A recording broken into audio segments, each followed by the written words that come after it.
vez, con éxito, y el alta del paciente, luego de 10 días de asistencia. En Europa, en 1986, hay la primera implantación de un corazón artificial total a París, a la Pitié, por el doctor Cabrol. Desde entonces, estos dispositivos no han dejado de desarrollarse, empleando diversas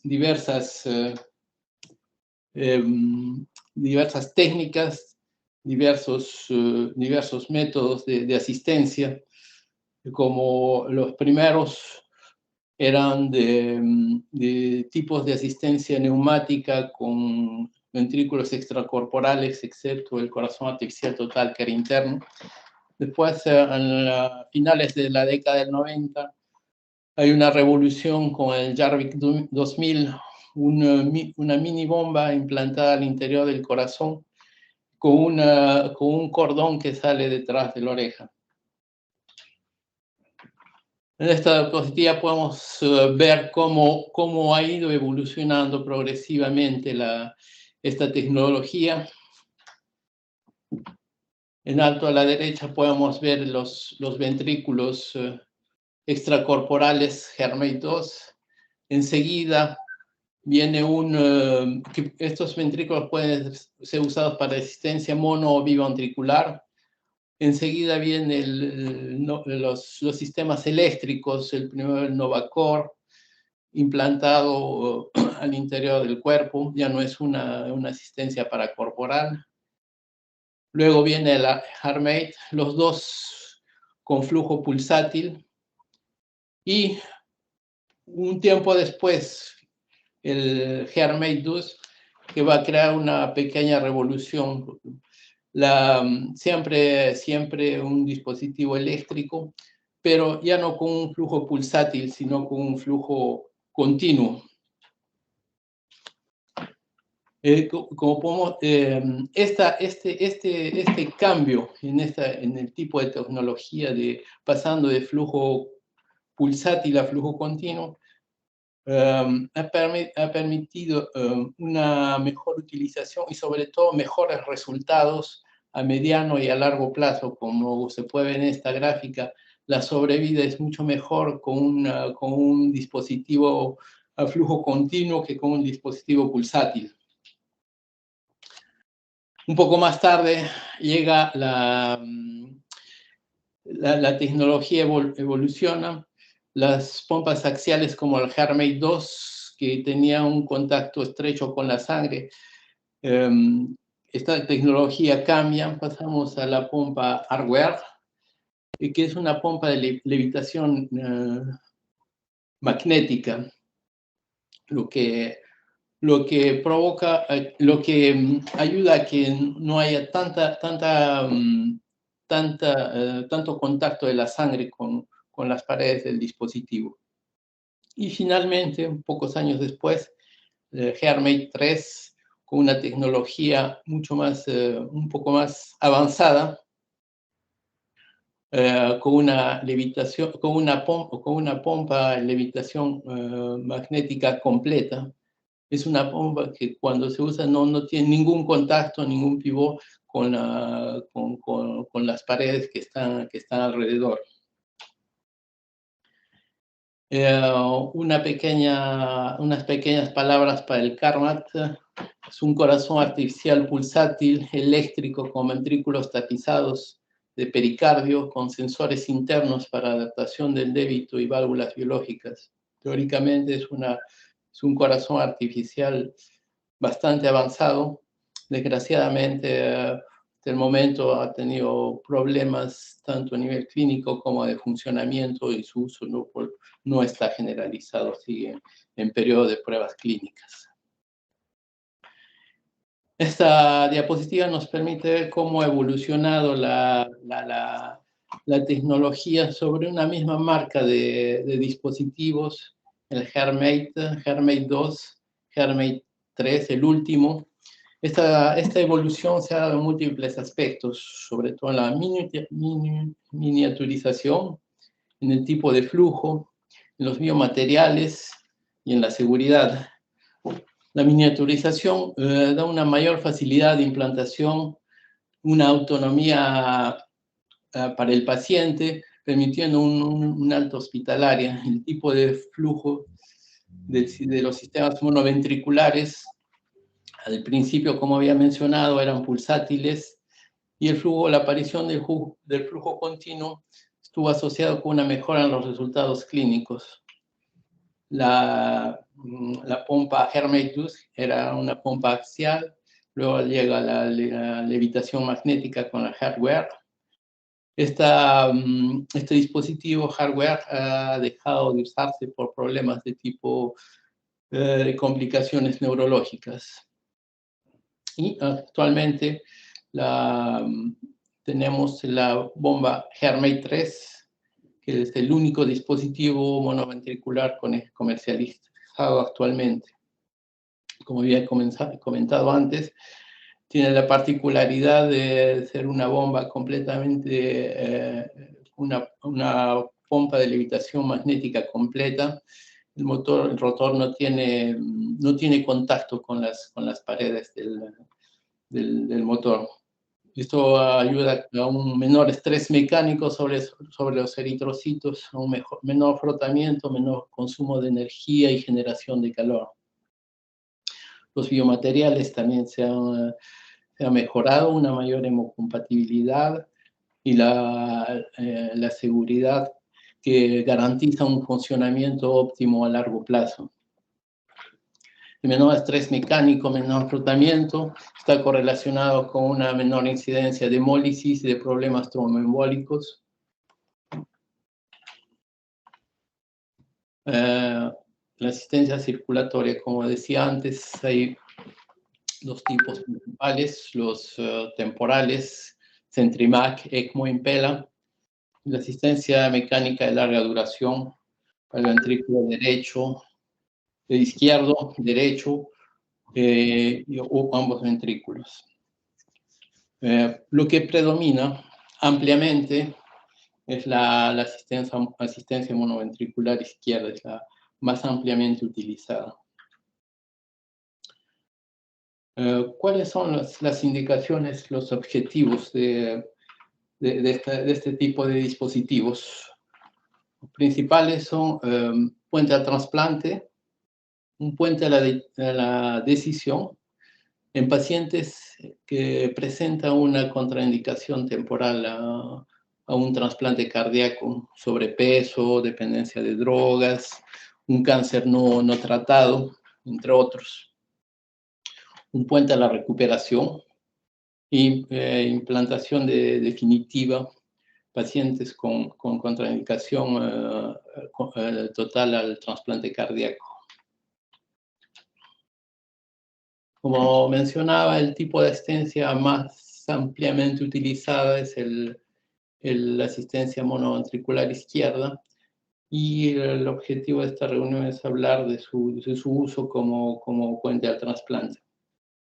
De todas maneras, hablaremos un poco sobre las otras indicaciones.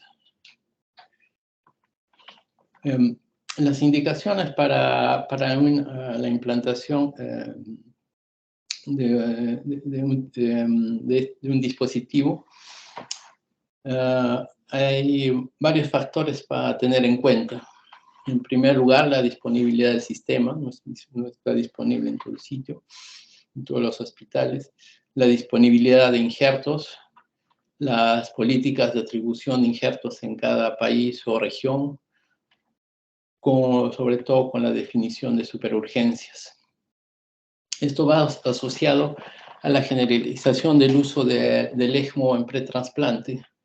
Esto permite pasar a muchos pacientes de ECMO u otra asistencia temporal directamente al trasplante sin pasar por una asistencia mecánica, que si bien da buenos resultados, no está exenta de complicaciones. Las diferentes sociedades han dado sus indicaciones. La ISHLT, la Asociación Americana de Cardiología, la Asociación Europea de Cardiología. Todas ellas en correlación a eso que conocemos todos nosotros, los perfiles Intermax de los pacientes. Como saben ustedes, los perfiles Intermax van desde el 1 al 7, 1 siendo el más grave y 7 los pacientes más estables. Resumiendo haciendo un compendio, un resumen de estas indicaciones, podemos decir que estos dispositivos están indicados en la insuficiencia cardíaca terminal dependiente de inotropos o bajo asistencia temporal sin posibilidad de acceso rápido a un injerto. Y sobre todo sin el deterioro de otras funciones, notablemente renal, hepática, neurológica.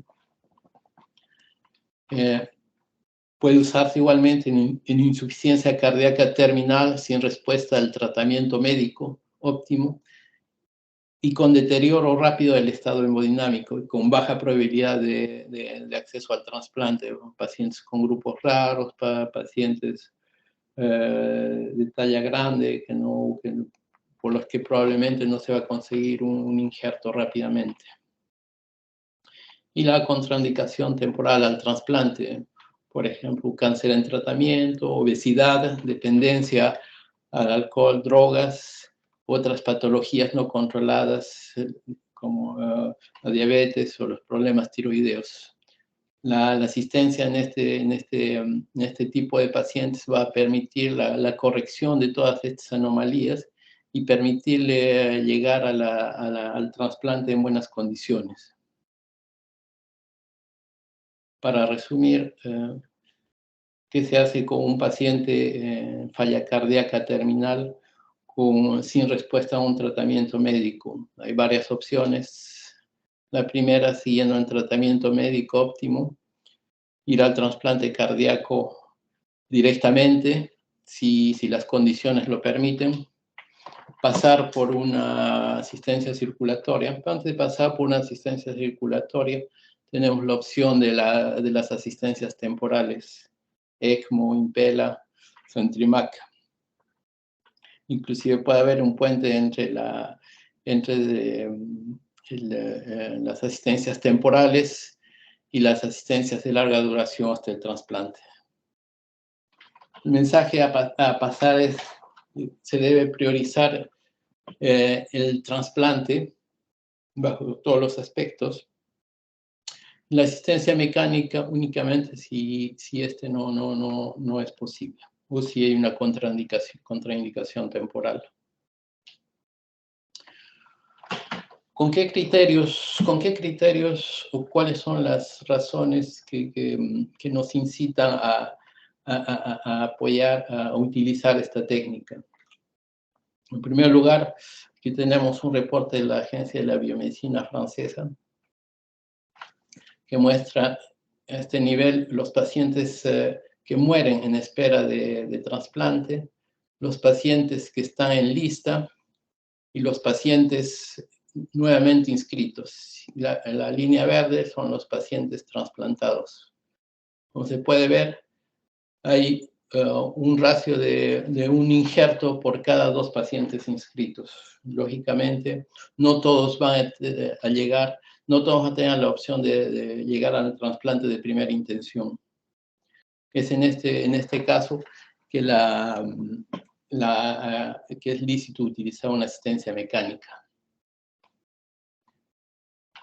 Que es, como podemos ver en este gráfico igualmente, los pacientes, sobre todo los más graves, en espera de trasplante mueren de forma significativa. La tasa de mortalidad es significativa, sobre todo en los niveles de insuficiencia cardíaca más avanzados. Otra razón para utilizar la asistencia mecánica de larga duración la podemos ver en este gráfico, que muestra las curvas de sobrevida en post-trasplante en pacientes que han sido asistidos con bombas pulsátiles o continuas o por ECMO.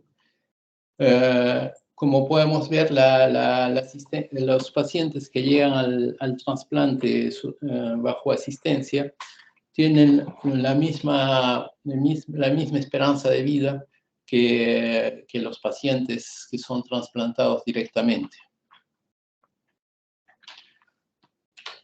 Unas pequeñas palabras para el ECMO. No hay que retener de esta diapositiva que el ECMO es malo como en espera de trasplante. Probablemente esta mortalidad inicial sea debida a pacientes que han sido trasplantados en malas condiciones clínicas. Un paciente bajo ECMO debe ser trasplantado únicamente si todas sus funciones orgánicas están recuperadas, se encuentran en estado óptimo. Y en esas condiciones el ECMO da buenos resultados iguales a la trasplantación cardíaca clásica. Y esto lo podemos ver aquí una vez que la curva de mortalidad ha cesado, inmediata. Después la curva de sobrevida es pareja. La preparación preoperatoria es capital para estos procedimientos. Siempre es una cirugía electiva, nunca en urgencia, es lo que nos da tiempo para una anticipación y una preparación adecuada.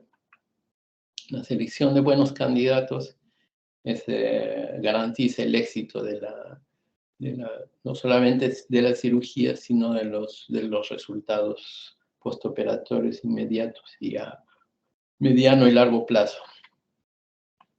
Es fundamental que la falla de otras funciones, notablemente renal, hepática, pulmonar, endocrina, sea corregida, ya sea por tratamiento médico o por una asistencia temporal, ECMO, Impella o Centrimac.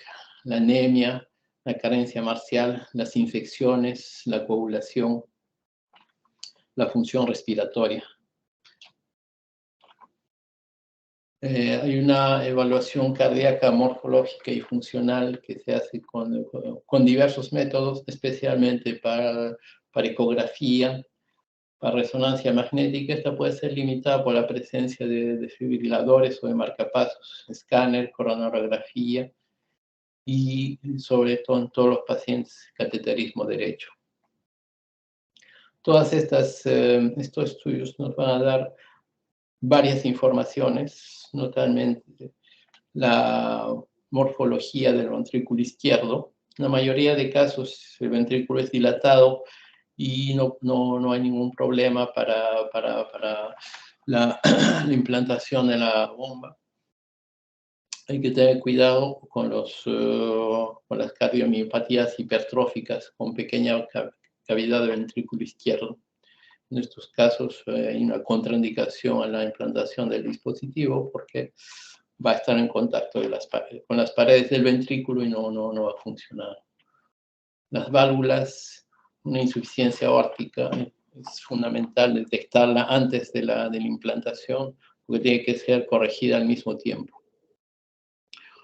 La insuficiencia tricuspidia, que está en estrecha relación con la función del ventrículo derecho.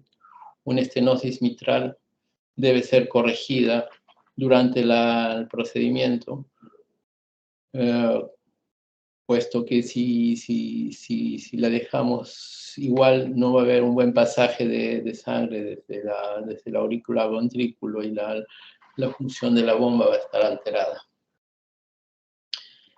Y algo que es fundamental y que preocupa a todos los equipos es la morfología y la función del ventrículo derecho.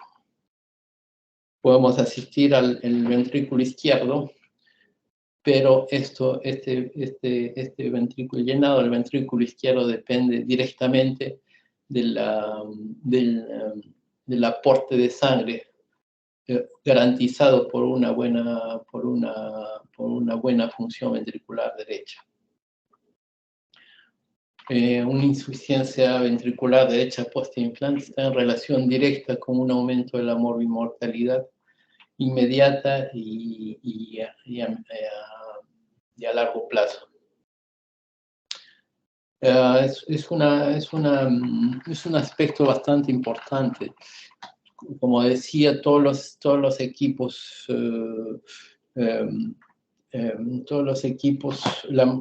hay varios equipos que han tratado de desarrollar estudios para definir scores de pronóstico de falla de ventrículo izquierdo. Estos scores están basados en parámetros clínicos, biológicos, ecográficos y hemodinámicos. Los parámetros hemodinámicos son los correlacionados al cateterismo de cavidades derechas. Esto es un resumen de los principales scores de riesgo predictivos de falla de ventrículo izquierdo. El último es el de Euromax de la Sociedad Europea de Cardiología. Esta curva muestra la sobrevida a mediano plazo con presencia o ausencia de falla del ventrículo izquierdo. La diferencia es evidente. Y en el segundo diagrama, igual la sobrevida es mayor cuando, según estos scores, hay bajo riesgo de falla ventricular derecha. El alto riesgo de falla ventricular derecha está asociado con una morbimortalidad plus importante. Como decía, estos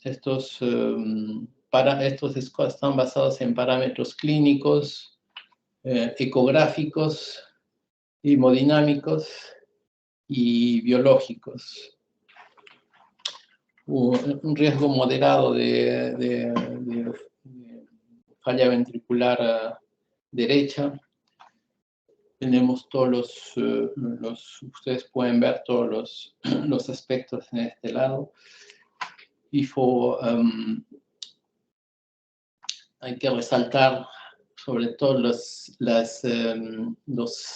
parámetros ecográficos de función ventricular derecha, como el TAPSE, la onda pulsada, la fracción del área, el ratio entre el diámetro del ventrículo, el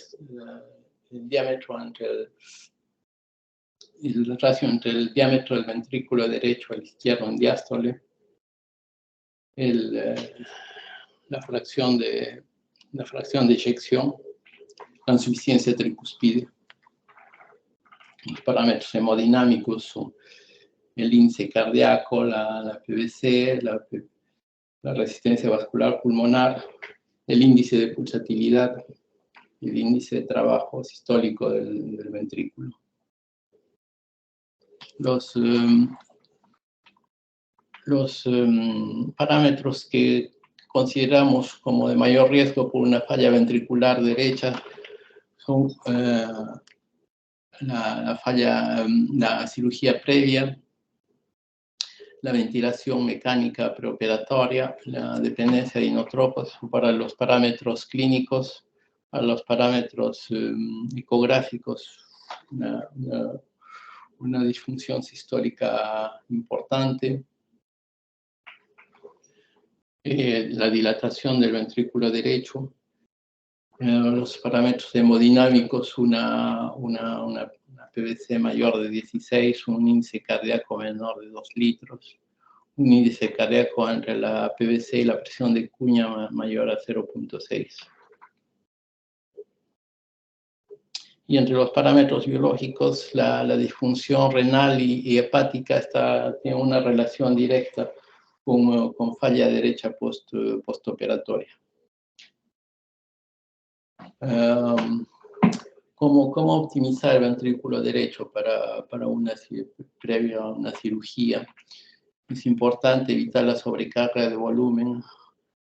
Esto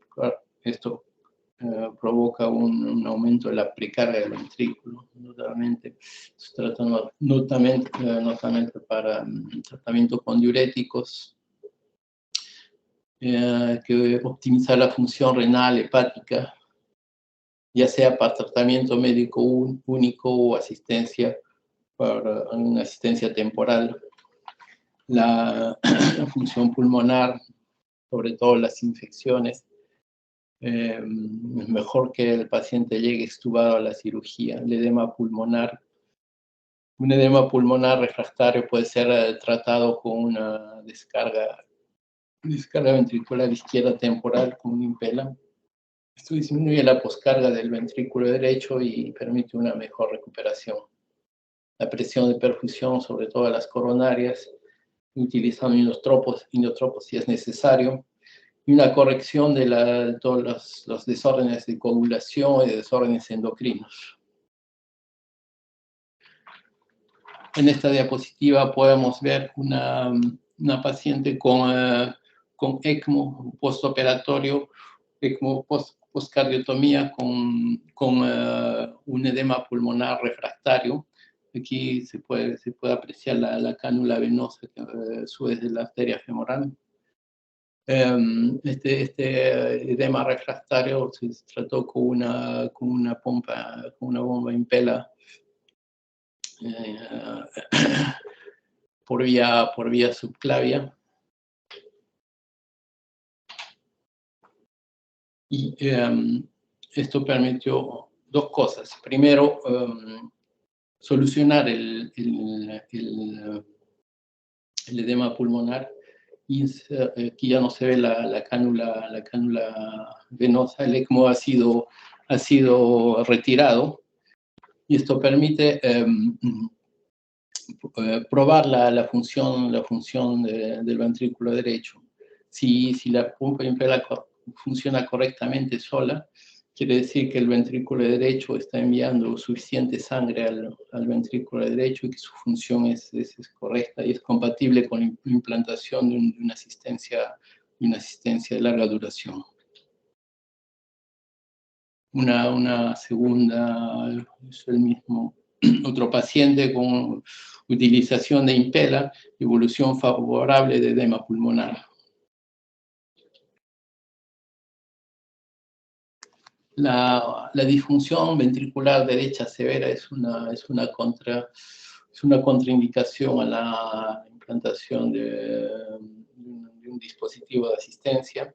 En estos casos es importante priorizar el trasplante bajo asistencia temporal si necesario, y si no es posible, pensar a un corazón artificial total o a una doble asistencia. En este caso podemos ver el caso de un paciente tratado con dos bombas Hermite-Rad, una para el ventrículo izquierdo y otra para el ventrículo derecho. En cuanto a la técnica operatoria, además del monitoreo clásico, es indispensable una sonda de Swan-Ganz y una sonda de ecografía transesofágica. El acceso puede hacerse para minitoracotomía izquierda con una manubriotomía, y la minitoracotomía para acceso al ápex del ventrículo y la manubriotomía para la aorta, con extracorpórea o con ECMO. En estos casos hay una menor manipulación del ventrículo derecho y un menor riesgo de disfunción. La esternotomía clásica es un COC. Esto aumenta ligeramente el riesgo de disfunción ventricular derecha sin que sea significativo. Y es una cirugía que puede hacerse al corazón batiente sin necesidad de clampaje de la aorta. La canulación, para esternotomía, la canulación De preferencia de las dos cavas. Eso facilita un mejor drenaje al usar el corazón, como veremos un poco más adelante. Seguida, hay que antes de comenzar la circulación extracorpórea, que tunelizar el cable eléctrico en posición intraponeurótica con una salida en el flanco derecho. Una vez que estamos en circulación extracorpórea, podemos luxar el corazón para exponer el ápex del ventrículo derecho y escoger la mejor posición de la cánula ayudados por la ecografía. Enseguida el collar de inserción es fijado con unas suturas apoyadas en una banda de teflón. Una vez que esto está listo, se hace la excisión del ápex del ventrículo izquierdo. Debe examinarse antes de hacer la inserción en la cánula, verificar que no haya trombos o coágulos al interior. El cable es pasado al exterior por el túnel que se ha efectuado anteriormente y enseguida se implanta la cánula de admisión, asegurándola en su collar. Y finalmente la anastomosis de la cánula de eyección sobre la aorta ascendente. En este caso es importante que la anastomosis sea lo más baja posible, con el objetivo de dejar suficiente aorta para el momento del trasplante, para el clampaje y para la anastomosis. Esta otra diapositiva muestra la técnica para mini toracotomía y manubriotomía para exposición primero del ápex y enseguida de la aorta.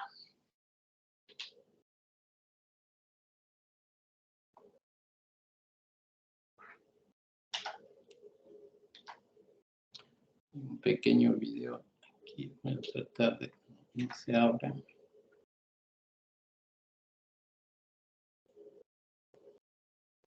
Disculpen.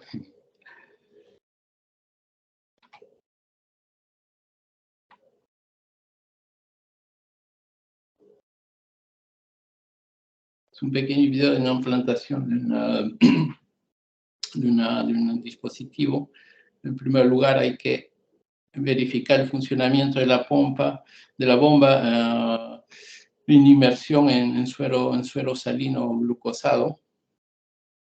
La segunda parte es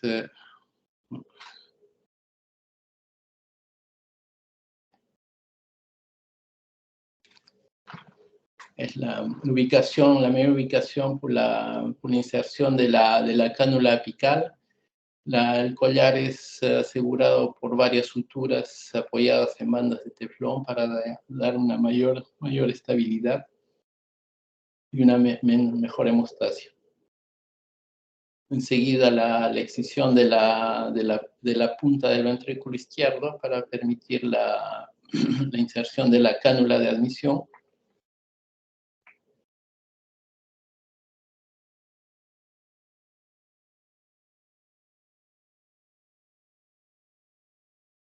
Verificar que no hay trombos ni coágulos en el interior.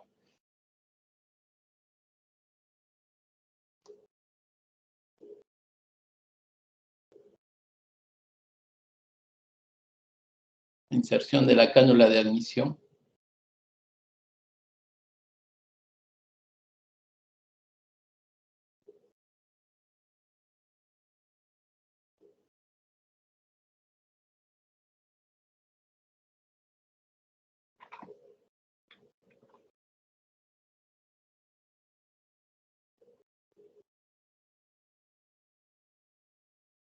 El pasaje del cable al exterior. Como explicaba, este cable sale a nivel del flanco derecho en posición intraponeurótica para evitar su exteriorización posterior.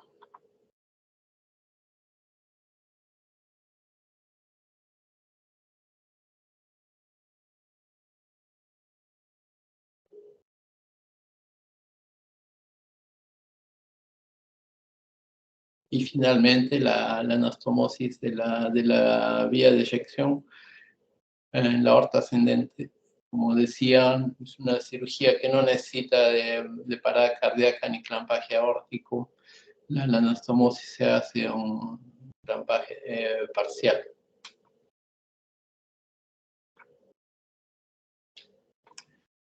El destete de una vez que el dispositivo está implantado, el destete de la circulación extracorpórea es importante tener en cuenta que se debe hacer de forma simultánea, teniendo varios parámetros, el control de varios parámetros al mismo tiempo. La ecografía, que nos da información sobre el tamaño de las cavidades cardíacas, la posición del septo interventricular, la función sistólica del ventrículo derecho, el débito de la circulación extracorpórea y del dispositivo, el ritmo, el Swan-Ganz, que nos va a dar un débito cardíaco permanente, la hemodinámica, la presión, la PVC, la presión en la arteria pulmonar, y la vigilancia y la función del ventrículo derecho. El monitor del dispositivo es un monitor de Heart-Rate. Nos muestra, tiene varios parámetros, los más importantes, el flujo, las revoluciones por minuto,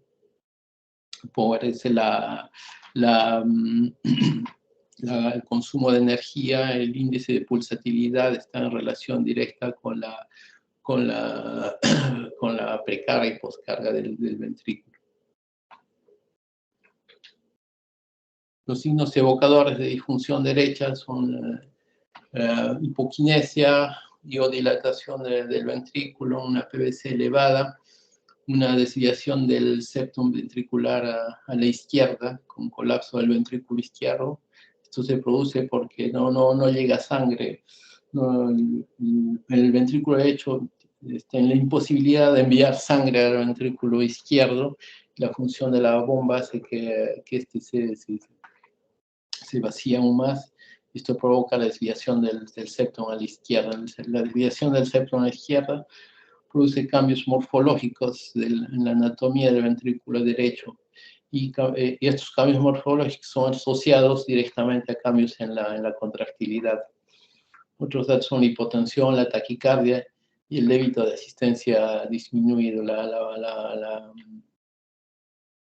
falta de precarga del ventrículo derecho impide un buen funcionamiento de la asistencia.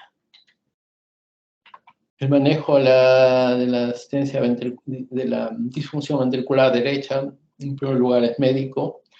Administración de óxido nitroso sistemático para disminuir las resistencias pulmonares, la noradrenalina para asegurar una presión óptima y una perfusión coronaria correcta, dobutamina para mejorar la contractilidad muscular del ventrículo, que disminuye temporalmente el débito de asistencia, esto disminuye la precarga del ventrículo.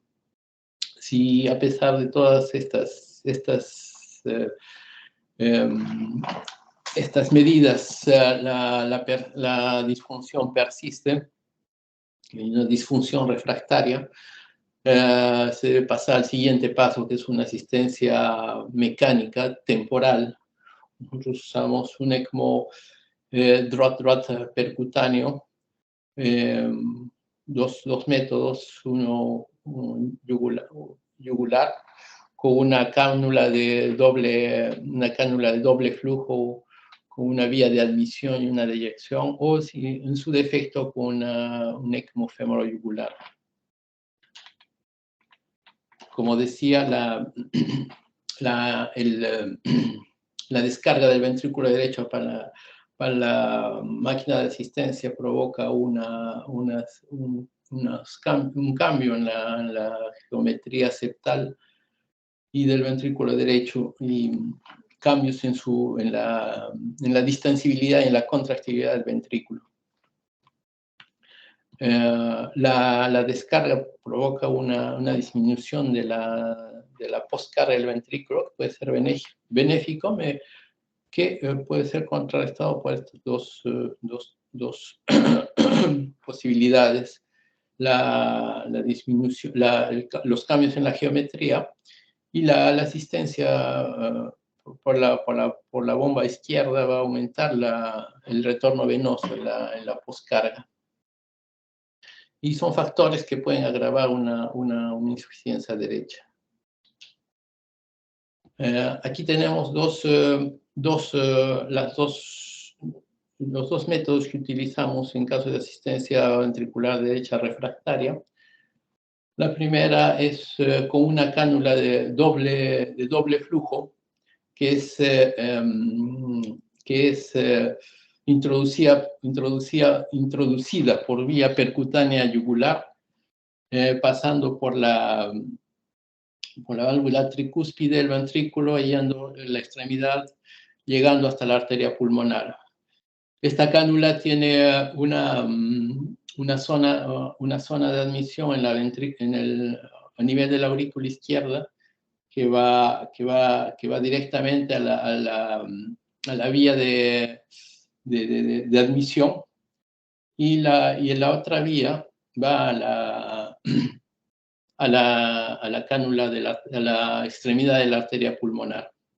Esto permite una asistencia directa, percutánea, que no necesita de regresar a la sala de operaciones para ser retirada. Puede ser retirada en cuidados intensivos solo con una compresión de la arteria yugular. Si no se cuenta con esta cánula, otra opción es utilizar una cánula venosa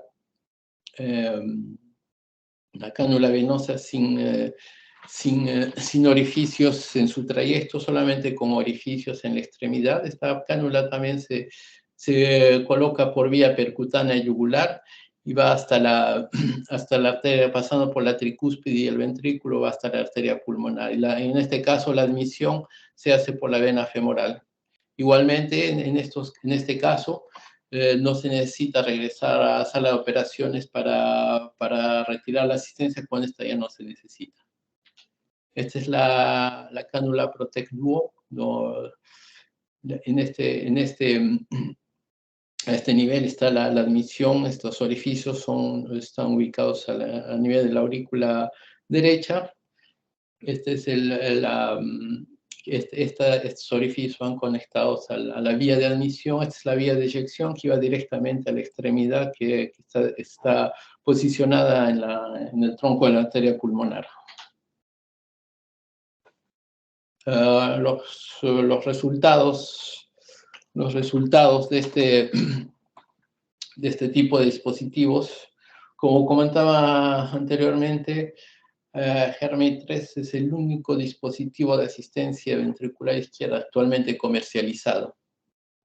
Para su aprobación, el estudio clínico realizado, conocido como Momentum 3 Pivotal Trial, este estudio mostró rápidamente una neta superioridad del HeartMate 3 sobre que hay un error, superioridad sobre el HeartMate 2. Es un estudio que comparaba el HeartMate 3 sobre el HeartMate 2, con excelentes resultados a corto y mediano plazo. Este estudio ha sido continuado en su rama post-pivotal study.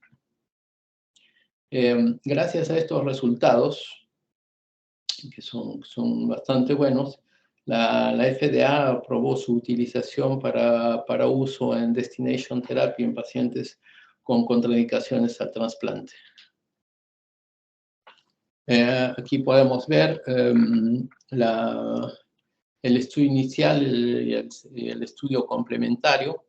La sobrevida libre de eventos a 2 años es cercana, entre 74 y 76%, no hay diferencia entre los dos.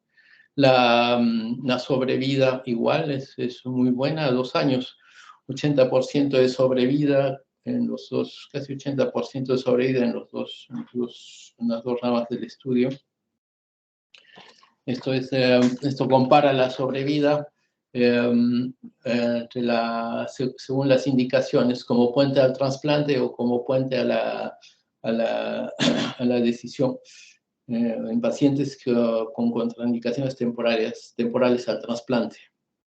Igual las sobrevidas son similares, ligeramente disminuida en los pacientes que tienen una implantación condicional, sin que sea significativamente diferente.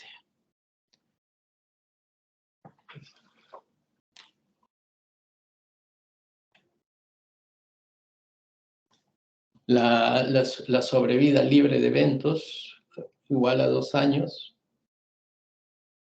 según los perfiles Intermax, a pesar de ser implantado en pacientes Intermax ANDU que tienen la insuficiencia cardíaca avanzada, vemos que los resultados son igualmente buenos. Y esta es la sobrevida global, según el estado Intermax al momento de la implantación.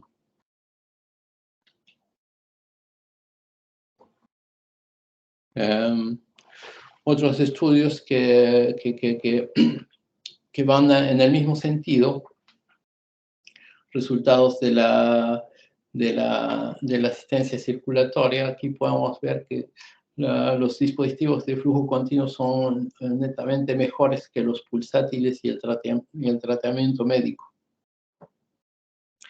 En esta curva de la Sociedad Americana de Transplantación y de Asistencia, vemos igualmente la sobrevida a 1 año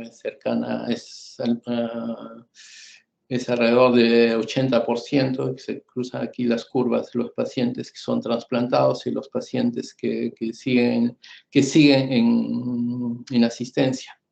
Si juntamos las dos, están alrededor de 40% la sobrevida. A 1 año es alrededor del 80%, la misma sobrevida que un trasplante que no pasa por la etapa de la asistencia ventricular.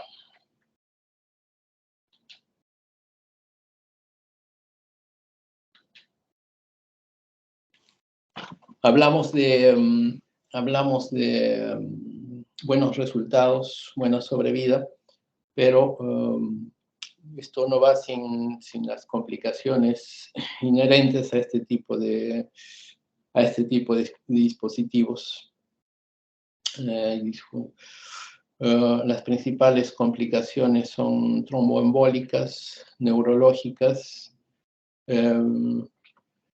y hemorrágicas. Los problemas hemorrágicos son sobre todo de tipo intestinal.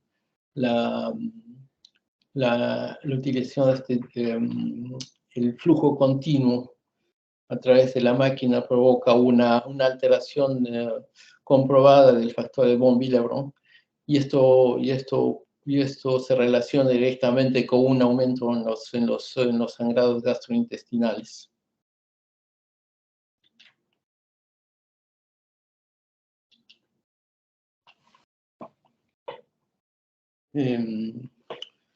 Esto para aumentarlo, para insistir en los resultados de sobrevida a mediano y largo, a corto y mediano plazo. Aquí vemos la sobrevida bajo asistencia, y estos son tratamiento médico único. La mejora en la calidad de vida. Entre las complicaciones, una de las más importantes son las infecciones cercanas al 30, que se calculan entre 30 y 50%. La mayoría La mayoría a nivel de la salida del cable eléctrico. Estas complicaciones son tratadas localmente y si necesario con antibióticos, pero generalmente se solucionan con tratamiento local.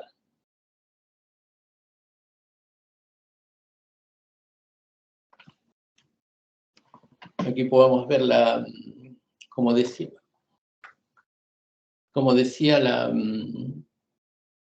no es una terapia exenta de complicaciones. Las más importantes, la trombosis, los problemas cerebrales, hemorrágicos o isquémicos o embólicos, el sangrado, lleva una parte importante, sepsis, la infección del cable, la falla del ventrículo derecho, arritmias. Tiene buenos resultados, pero no está exento de complicaciones. Este es un reporte el último reporte de la Sociedad Americana de Cirugía,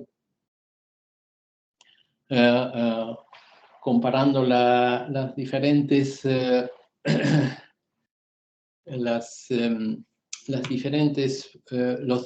tipos de dispositivos implantados a lo largo de los años. Aquí en azul podemos ver las pompas axiales, la HeartMate 2. En naranja es el hardware, que en un momento estuvo bastante utilizado, pero por problemas de funcionamiento, por problemas neurológicos fue descontinuado y actualmente no se utiliza más. Y aquí en verde la bomba HeartMate 3 que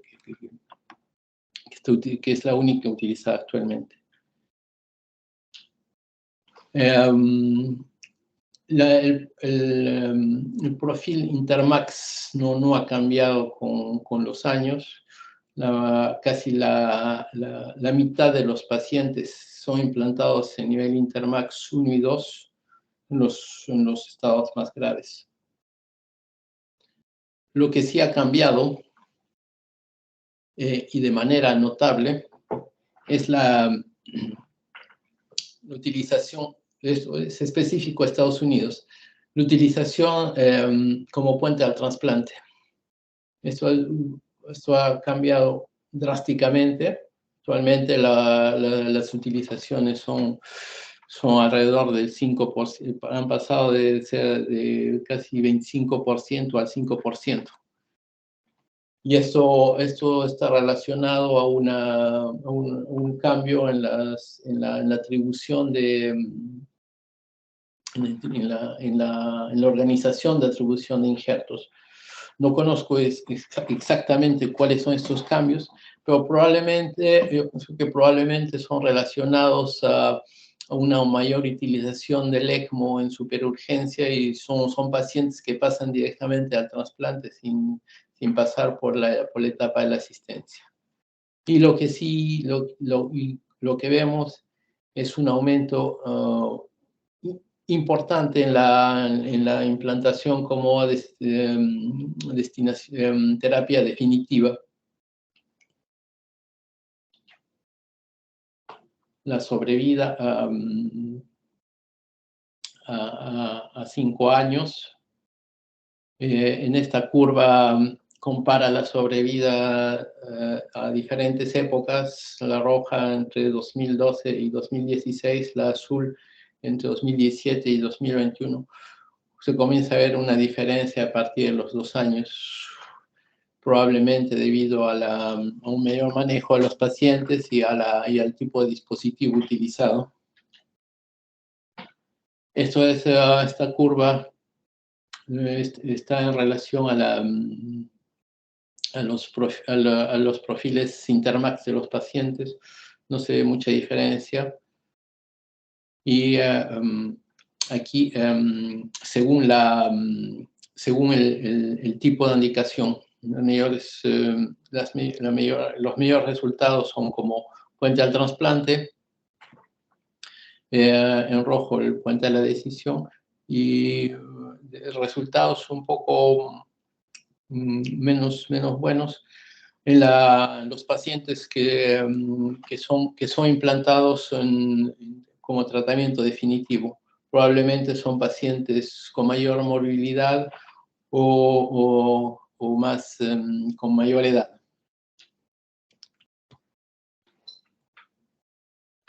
Esta curva,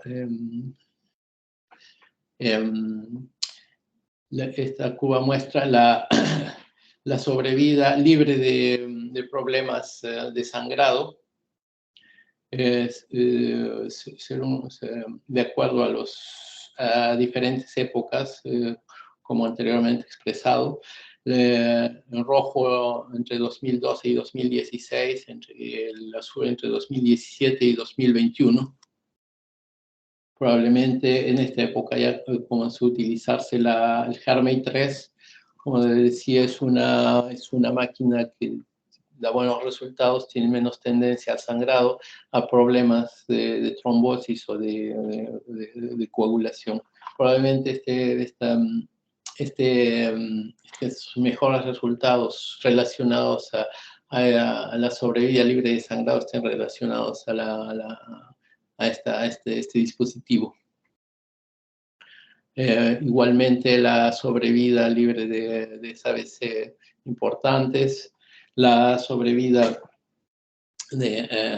aquí la diferencia es mayor, la sobrevida libre de trombosis del dispositivo y la sobrevida libre de infección. Vemos pasando los años, todos los pacientes presentan uno u otro problema o varios. La misma curva que habíamos visto anteriormente, los resultados son un poco buenos con la Destination Therapy y según los perfiles Intermax. Esta ya la habíamos visto.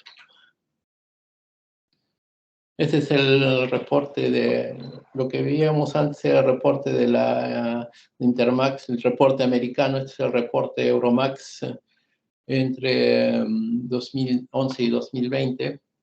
Como el reporte Intermax hace hincapié en las implantaciones monoventriculares izquierdas, que son mayoritarias, largamente mayoritarias. Y vemos la misma tendencia, la bomba HeartMate 2 que ha dejado de producirse, la pompa hardware, el dispositivo hardware PARE igualmente, y actualmente la mayor parte de implantaciones, todas las implantaciones son hechas con el HeartMate 3. La sobrevida, los problemas más, la sobrevida libre de eventos, las complicaciones a través de los años, las más importantes son la infección y la readmisión hospitalaria. Los otros, los eventos neurológicos, la trombosis de pompa y sangrado existen, pero son menos importantes. Esta es la sobrevida según el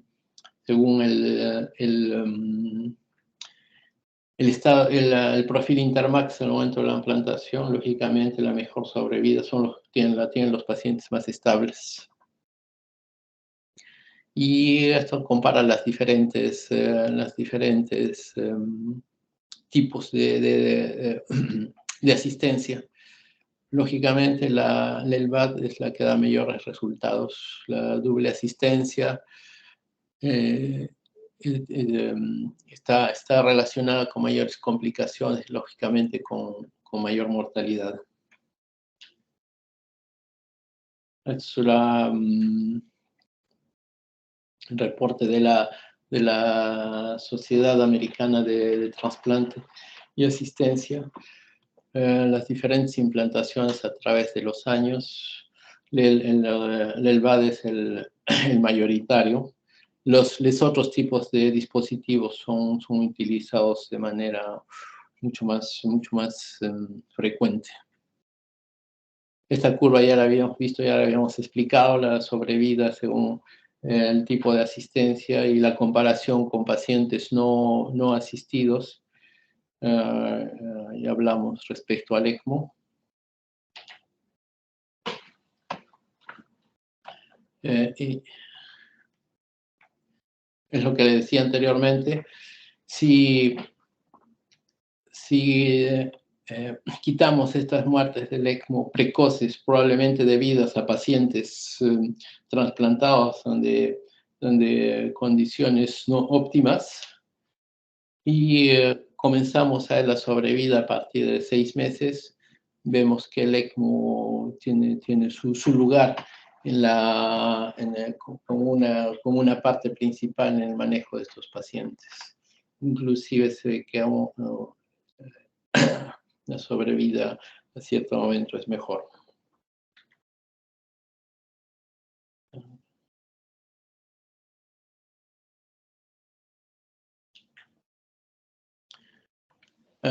Estas son un gráfico que muestra los dispositivos implantados en nuestro servicio.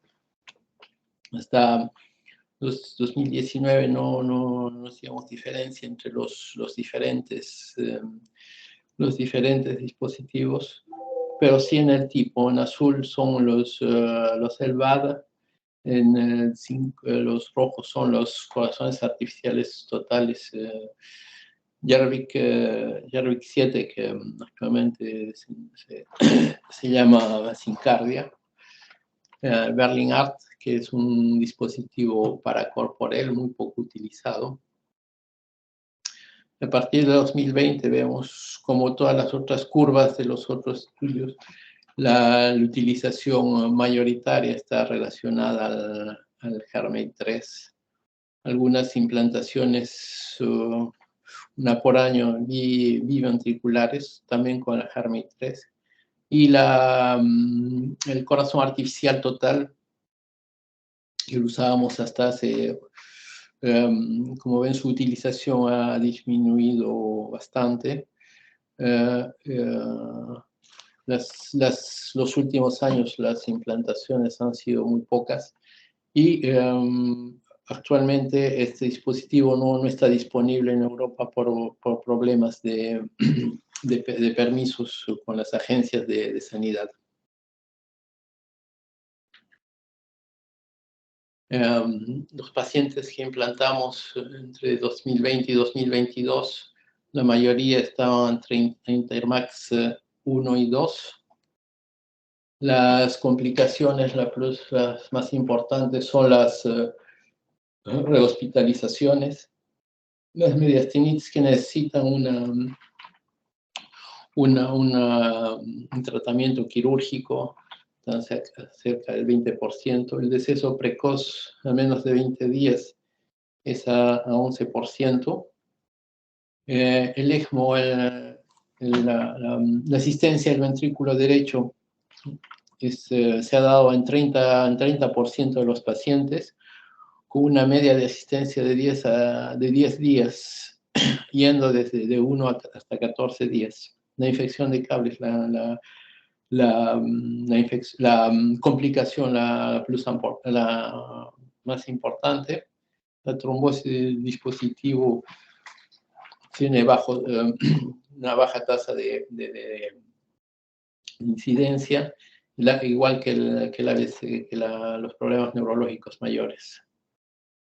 La duración de asistencia, una media de 375 días, yendo de 13 hasta 1147 días. El tiempo de asistencia entre la implantación y el trasplante es de 357 días, yendo de 140 hasta 953.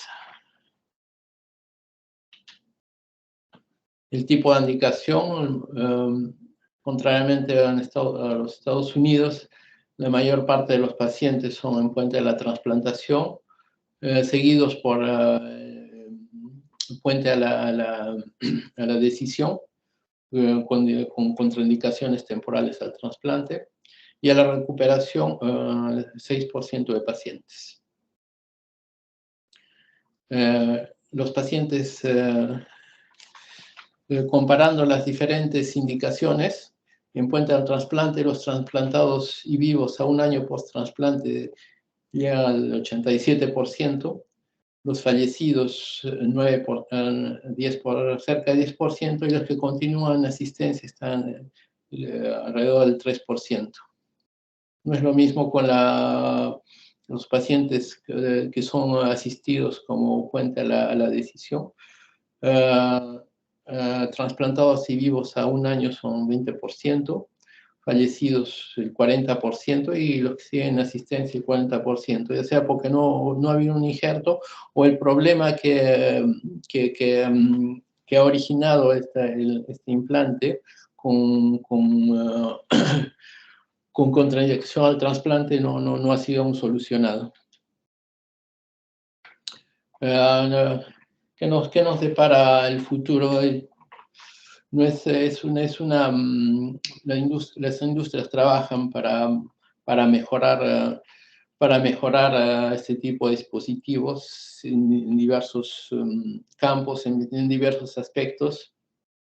Actualmente hay varios dispositivos en desarrollo, mono y biventriculares, corazón artificial total igual. Las mejoras deben darse sobre todo en la hemocompatibilidad. Es todavía un problema que no ha sido completamente solucionado. La energía, se trabaja actualmente en bombas completamente implantables, lo que solucionaría ampliamente el problema de la infección. Como hablaba, son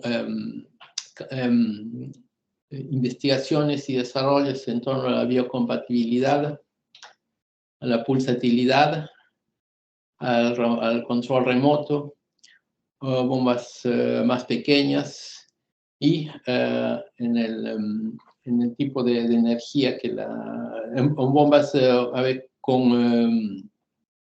completamente implantables, sin cables que vayan al exterior. Es una bomba francesa que está actualmente en estudios preclínicos. No es una bomba axial ni rotatoria, es una membrana que es movida por un no es un rotor, es un sistema de levitación magnética, y que provocaría menores cambios, menor estrés en los eritrocitos. Hay dos tipos, una para un soporte completo y para un soporte parcial en montrículos menos alterados. El Vivacor también en etapa de desarrollo preclínico, un corazón artificial total eléctrico. ¿Qué conclusiones podemos tomar de todos estos aspectos? Es una terapia con buenos resultados, evita muertes o deterioración de los pacientes en lista de espera.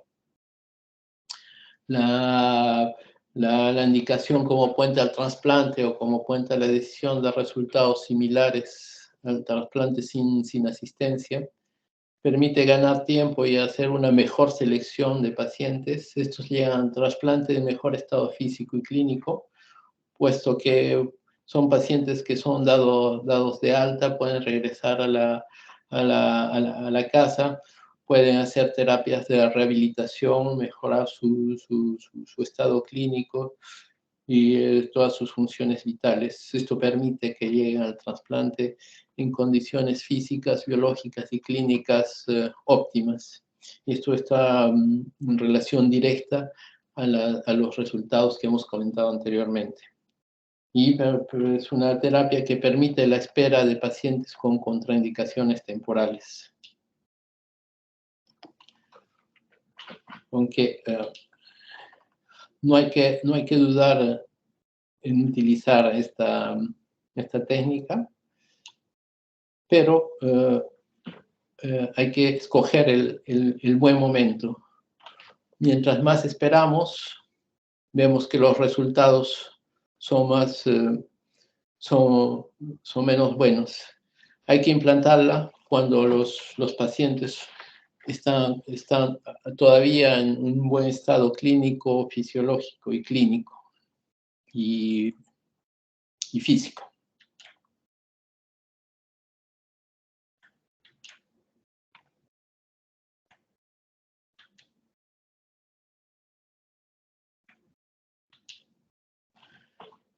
Muchas gracias por su atención.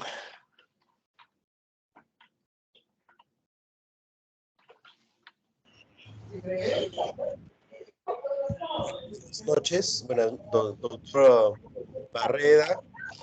En nombre de APTOP, soy el doctor Galvez, en nombre de APTOP, queremos realmente agradecer su excelente charla, su excelente presentación, y nos sentimos muy orgullosos que usted esté haciendo un gran trabajo en el grupo hospitalario La Pitié. Y quería dar paso, en primer lugar, comentarle aquí en Perú, el centro que está activo para trasplante cardíaco y que usa asistencia de corta duración es el LINCOR, y ahí la experiencia es pequeña, desde luego. La disponibilidad de dispositivos son ECMO, asistencia de corta duración, CentriMac, y el balón tradicional, el balón intraórtico. La experiencia es pequeña. Sin embargo, sabemos que la asistencia ventricular nos permite a los pacientes tener la oportunidad de alcanzar un donante de órganos, más aún en una realidad como la nuestra, la peruana, donde la tasa de donación es muy baja, es una de las más bajas incluso de Latinoamérica, donde cerca de 1.5 donantes cada millón de habitantes, ¿no? A diferencia de otras realidades. Yo quisiera, para no extender mucho la reunión, que ha sido bastante interesante, bastante completa, preguntar a ver a Cristian o al doctor Morón si tienen algún comentario, alguna pregunta. ¿Morón? Sí, bueno, sí, nuevamente felicitar a Leodoro por tan, digamos, resumen del estado actual de la asistencia circulatoria en el tema de trasplante, ¿no? Y nos está haciendo ver el futuro, los nuevos dispositivos y las ventajas que tienen estos dispositivos en poner, pues, en una lista de espera a pacientes en mejores condiciones, ¿no? Bueno, yo le quería preguntar un poco el tema, criterios, diríamos, ¿cómo, digamos, si hay pacientes que están en falla cardíaca, hay condiciones absolutas, aparte, digamos, pacientes que tienen un tiempo corto de vida, por ejemplo, pacientes, la edad tiene que ser, es un factor indispensable para decir va o no va para asistencia prolongada, solo por el tema de edad solamente. Claro, la edad ha evolucionado porque las condiciones de vida han mejorado, las personas, los pacientes llegan a la sexta, a la séptima década de vida en mejores condiciones, y esto se ve en las contraindicaciones, en las contraindicaciones antiguas al trasplante. El límite fijado era de 60 años. Actualmente estamos llegando a límites de 70 y en algunos casos 71, 72 años.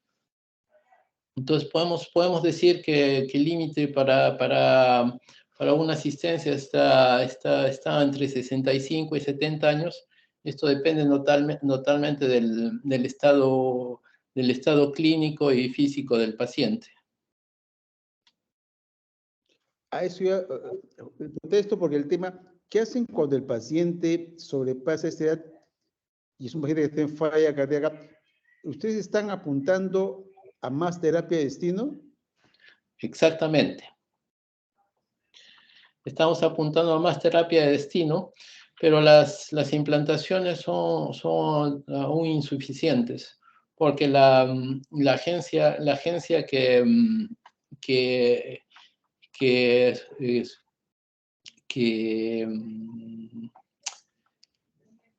que, ¿cómo puedo decir? ¿Regula? Que organiza todo esto, la Agencia de la Biomedicina, es la que organiza todos los trasplantes y las asistencias.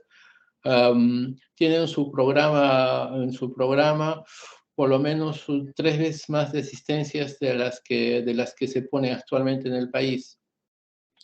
¿Y esto por qué? Porque es también parte de la cultura de los médicos. La mayoría de médicos consideran que enviar a un paciente a asistencia es una falla, como decimos aquí, es un échec. Los pacientes que podrían beneficiar de este tipo de tratamiento no son derivados o son derivados muy tarde, cuando las condiciones ya no son óptimas.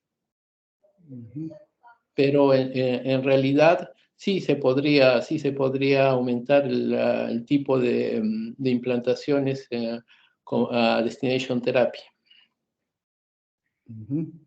Correcto.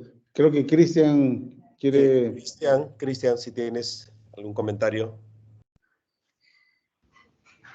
Sí, quiero ver si se me escucha.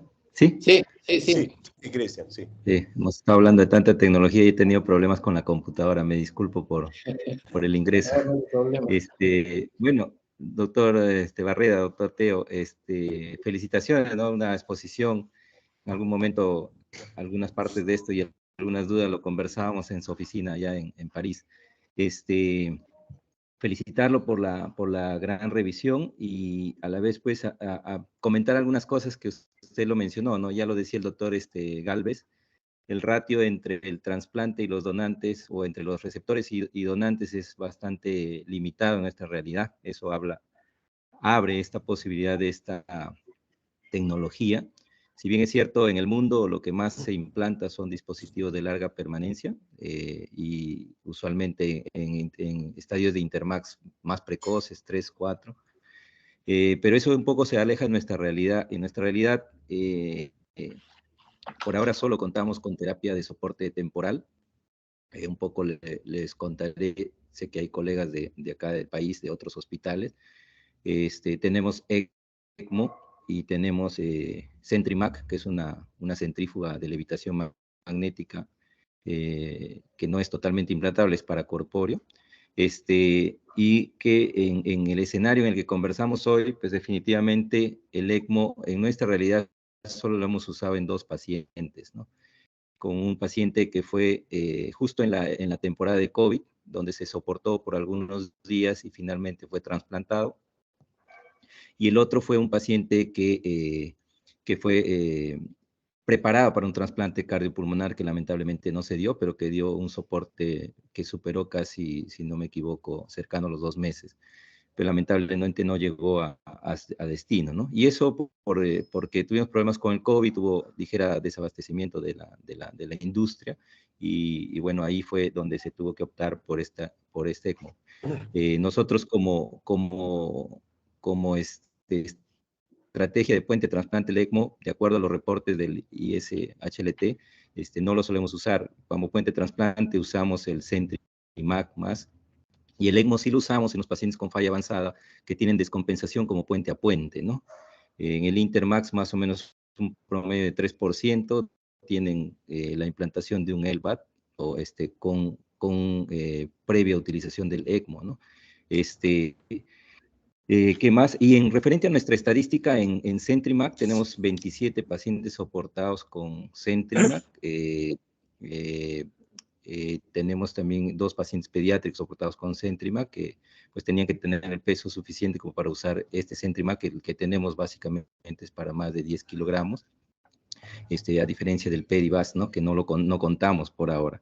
Y de ellos tenemos una sobrevida del 18% y con pacientes con 5 fallecidos, 19 pacientes que fueron y llegaron al trasplante, ¿no? de manera exitosa, con una buena sobrevida posterior al trasplante también, ¿no? Algo que usted lo ha reportado ahí en la estadística que tiene allá en la PT. Un comentario adicional, sí es cierto, el ECMO, según los reportes de ISHLT, no tiene una buena sobrevida como puente de trasplante en los primeros meses, en los primeros años o meses, y después, pues, más o menos la sobrevida se equipara. ¿Qué observación podríamos hacer a ello? Pues definitivamente el ECMO tiene algunas limitaciones en relación con más trombosis, más sangrado, requiere de repente o probablemente un equipo experto que pueda compensar este paciente y poder hacer un manejo del dispositivo de manera adecuada, ¿no?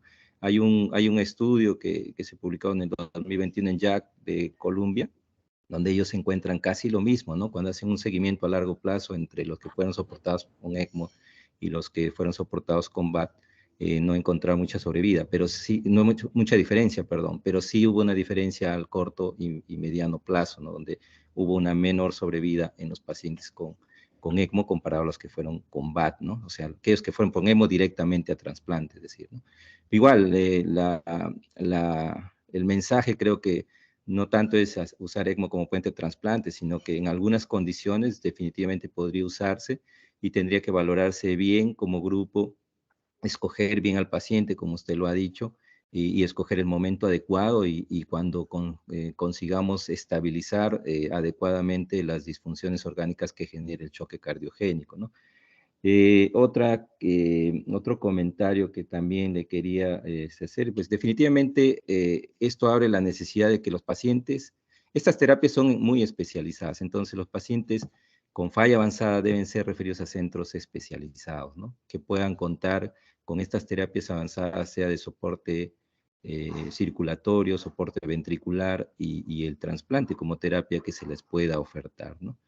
Y una pregunta en referente a lo conversado es, ¿qué opinión tiene usted sobre el uso de otros dispositivos, sea por ejemplo el Impella básicamente, como parte de, como una estrategia de soporte temporal, como puente a trasplante, o en caso contrario, el soporte temporal en relación a pacientes que tienen una descompensación aguda, no necesariamente en falla avanzada, sino un infarto, por ejemplo, extenso, masivo, sin recuperación, como puente al trasplante, ¿no? Esa era una de las consultas que quería yo hacerle, ¿no?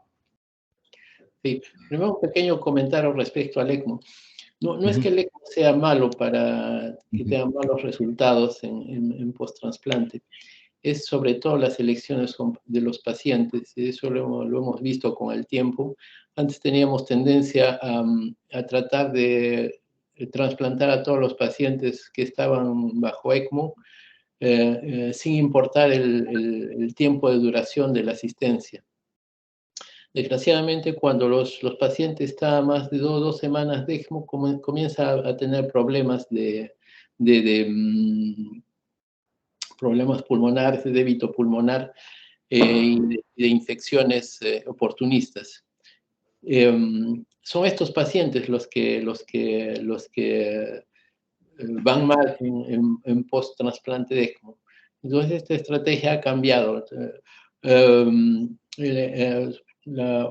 Trasplantamos bastantes pacientes en ECMO, pero la duración no va más allá de 10 o 12 días. Si hasta ese momento no se ha conseguido un injerto, son pacientes que pasan a asistencia de larga duración. Y con resultados buenos. Respecto a la pregunta del Impella, el Impella es una bomba excelente. Las limitaciones son que puede usar solo en falla monoventricular izquierda, pero es mejor que un ECMO, por ejemplo, porque no solo da asistencia, también da una descarga una descarga óptima del ventrículo izquierdo, y esto ayuda a su recuperación. En post infarto da muy buenos resultados. Y en otras patologías igual. Nosotros lo usamos en postinfartos, en algunos pacientes valvulares, aórticos o mitrales con ventrículos dilatados y con fracción de eyección baja, damos preferencia al Impella que al ECMO, más que al ECMO, por este motivo de la descarga del ventrículo izquierdo. Doctor Barreda, bueno, complementando un poco lo que mencionó Cristian, en INCOR se han implantado 89 ECMOs venoarteriales, no se ha puesto venovenoso. De los venoarteriales, el uso relacionado a trasplante no ha sido como puente a trasplante, solo 2 pacientes, como lo ha mencionado Cristian, uno trasplantado exitosamente, pero otro no alcanzó el órgano, y no teníamos disponibilidad de dispositivo de mayor duración.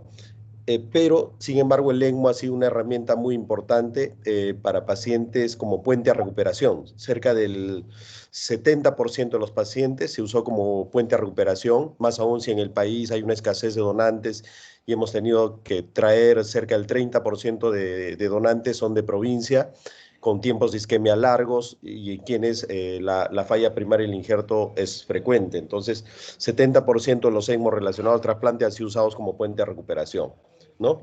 En asistencia ha habido 5 fallecidos de los 27 implantes, 18% de mortalidad. Lo que yo quería preguntarle, doctor Barreda, es, estamos a puertas de tratar de iniciar un programa de asistencia de larga duración con GERMEI 3. ¿Qué nos recomendaría usted en su experiencia para poder iniciar la selección de pacientes? ¿Qué tipos de pacientes son los ideales? Poner a los más jóvenes, utilizarlo en los pacientes estrictamente que son contraindicación para trasplante o también como puente a trasplante. ¿Qué nos recomendaría como centro que va a empezar un programa de asistencia de larga duración? Sí, como ha visto, las mejores indicaciones y los mejores resultados son como puente al trasplante. Como usted dice, la clave del éxito es la selección del paciente. Los mejores pacientes son pacientes jóvenes, post-isquémicos, que no tienen mucha antigüedad de su infarto. ¿Y esto por qué? Porque estos pacientes, la mayoría, o casi todos, prácticamente todos, tienen una falla izquierda con un buen, no todos, pero la mayoría, en la mayoría el ventrículo derecho está preservado. Entonces son los candidatos ideales. Son pacientes que no son tan relativamente jóvenes, su estado clínico es bueno, su estado clínico, biológico y físico es bueno, y eso ayuda bastante la recuperación. Muchas gracias. No sé si Cristian... Las indicaciones en cardiomiopatía dilatada son un poco más difíciles porque siempre hay una cardiomiopatía dilatada, siempre hay un grado de disfunción ventricular derecha. Los pacientes más idóneos son los pacientes postisquémicos. Muchas gracias, doctor Barreda. No sé si tienen alguna pregunta o comentario final, Julio o Cristian, Sí. sino para... Una pregunta, doctor Gálvez, justo en su parte de su comentario en relación como cómo comenzar. Nosotros, como le decía, tenemos CentriMac. En el caso de la falla del ventrículo derecho en los pacientes con implante de BAT, en el momento que nos toque realizar, nosotros no tenemos la cánula de Protec Duo. ¿Qué tipo de soporte temporal derecho nos recomendaría el doctor Barreda en este caso, si en caso lo presentáramos, ¿no? Luego de haber hecho un tratamiento médico refractario? El mejor soporte es un ECMO de derecho entre las cavidades, entre el atrium y la arteria pulmonar, es lo que da mejores resultados.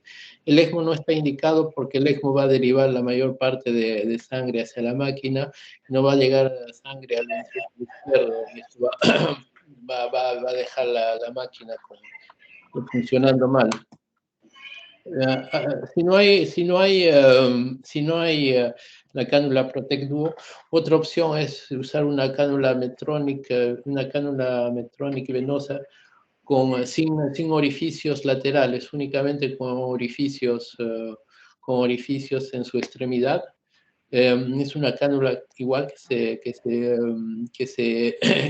se posiciona por vía percutánea.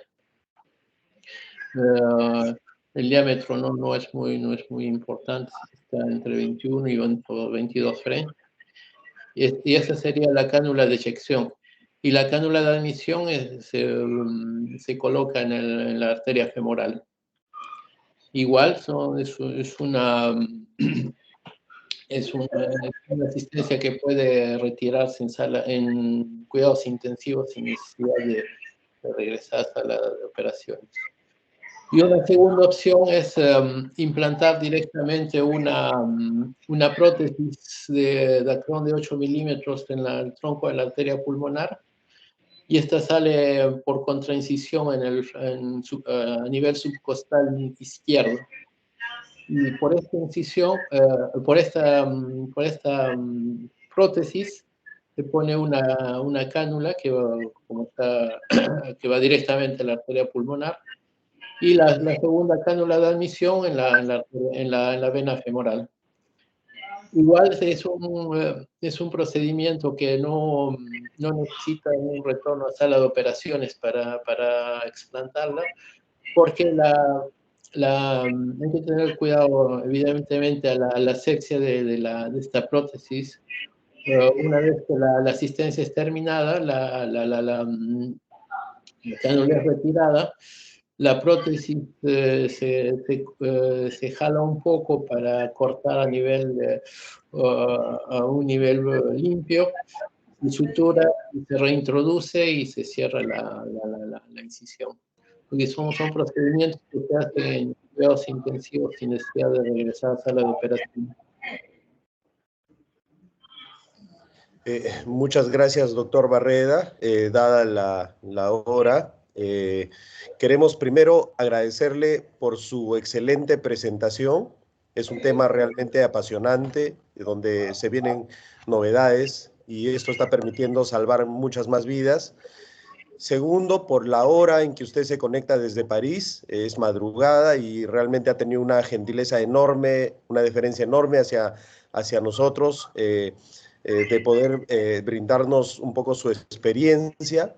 Tercero, felicitarlo por el orgullo de ser un peruano exitoso allá en París, en un mundo donde las exigencias son muy altas, y comprometerlo también para un futuro. Estoy seguro que podamos contar con su presencia para poder discutir este tema y otros temas que están relacionados al trasplante y quizá la cirugía cardíaca también. Agradecer a Cristian, al doctor Morón, que han sido panelistas. Seguro se han quedado muchas preguntas más y por razones de tiempo no las podemos resolver hoy. Agradecer a todas las personas que se han quedado hasta este momento conectados, atentos a la disertación y a la ronda de preguntas. Y quiero finalizar esta sesión agradeciendo a todos, por favor. Y le cedo la palabra un momento al doctor Antonio Carrasco, no sé si está conectado, para sus palabras finales como presidente de APTOP. Te cedo la palabra, Antonio. Claro que sí, David. Creo que ha sido tu participación y descripción bastante amplia y generosa con el doctor Barreda y con nuestros panelistas. Agradeciendo nuevamente, sabemos que existen muchos retos en el país. Sabemos que IFOR es una institución que está trabajando en un programa, ojalá que pronto la podamos tener, pero precisamente esta es la misión que tenemos. La educación. Doctor Barreda, usted ha sido una piedra muy importante en esta construcción.